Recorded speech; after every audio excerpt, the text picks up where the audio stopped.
Good morning mga kababayan, mga kapapsi, mga kagulong. Magandang umaga po sa ating lahat. Luzon, Visayas at Mindanao. Magandang araw maging sa ating mga kababayan sa ibang bansa.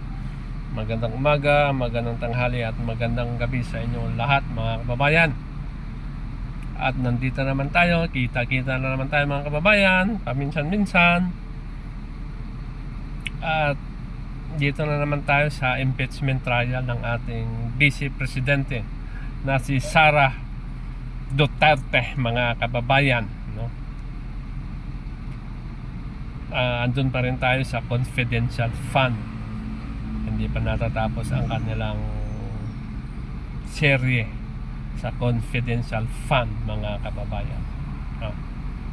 Talagang ito si Ortonio at si Acosta ay talagang hindi mo mapipiga mga kababayan. Iisa ang sinasabi. Pag si Acosta ang tinatanong, ibinigay niya kay La Chica ang pera. Pag si Ordonio, si La Chica pa rin mga kababayan, no? So ito si VP Sara mga kababayan, talaga naman sobrang tiwala nito, trustworthy kay La Chica, no? At yun pala mga kababayan, hindi naman pala siya empleyado ng OBP o DepEd. Siya isang security officer ni Sara Lustay. So bakit kaya sa kanya ibinibigay ang pera? Doon tayo nagtataka mga kababayan, no? Bakit kay Colonel La Chica binibigay ang pera? Sino nag-uutos, di ba? Siyempre galing sa taas, alangan naman ibibigay ni Acosta kay La Chica na walang utos galing sa taas, di ba mga kababayan? At ganoon din si Ortonio mga kababayan, no? Ang tagal na pala nila nagserbisyo kay Sara, kaya ganoon na lang ang kanilang tiwala kay Sara mga kababayan, kay VP Sara. At pagdating naman sa hearing kanina mga kababayan, no, nandoon na naman tayo sa mga aliases.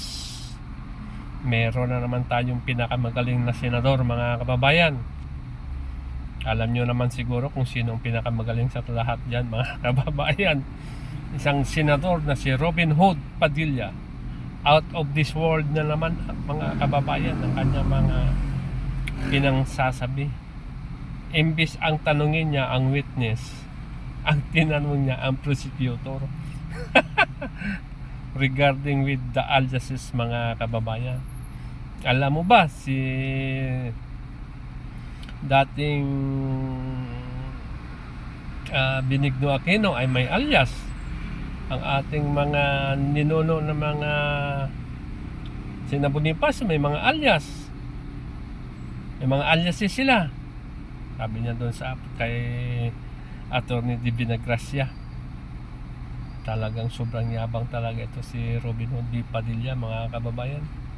Talagang sobrang talino mga kababayan, no? Out of this world. Ang topic ay confidential fund. Hindi yung ang ating mga ninuno nung araw na nakikipaglaban sa mga nag-colonize sa ating bayan. Kaya sila may mga aliases. Sabi nga ni Attorney Divina Gracia may war kasi yun noon, Your Honor. Your Honor, may war kasi kaya may mga aliases sila. Ngayon may war ba tayo? Sabi niya mayroon.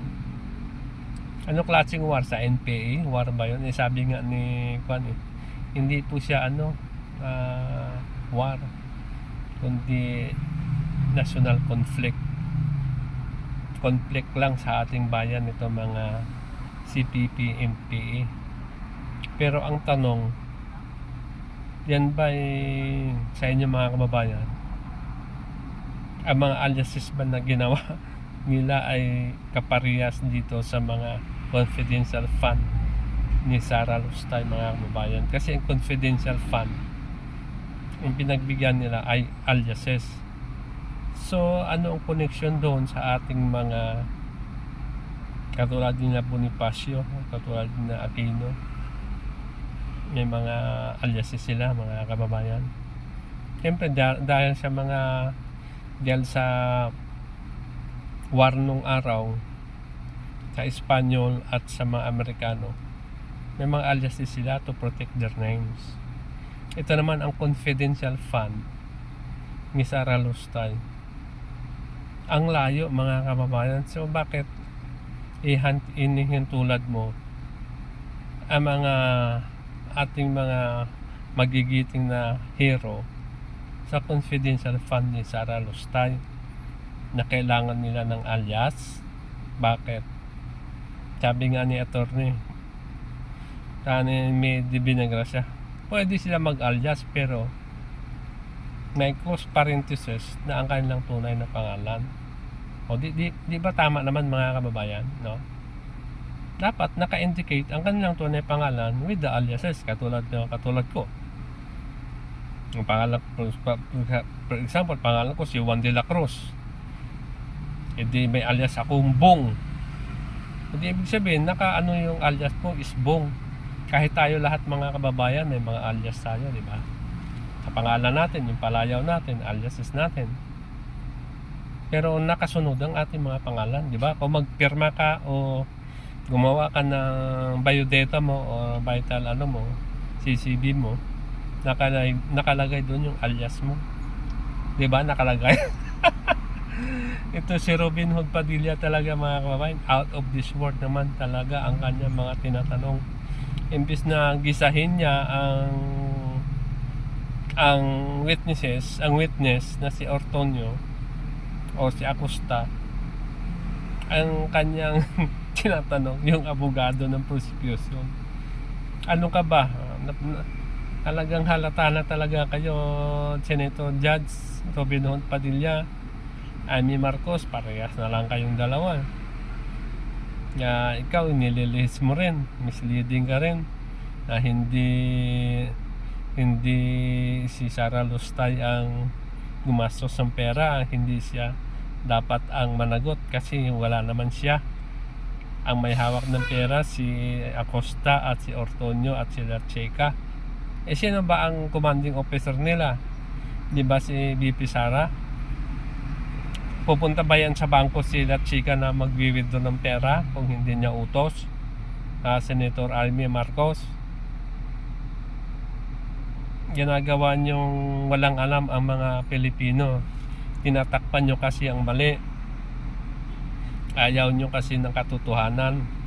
Ang gusto nyo ang mali.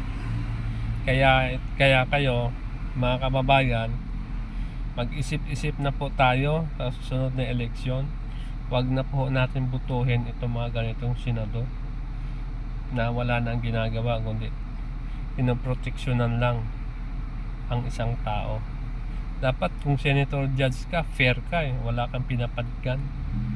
Diba mga babayan, maging fair ka, judge ka Tinitimbang mo ang bawat sinasabi ng witness, tinitimbang mo ang sinasabi ng prosecution, tinitimbang mo ang sinasabi ng defense. Pero sila pa mismo ang nagmi-mislead.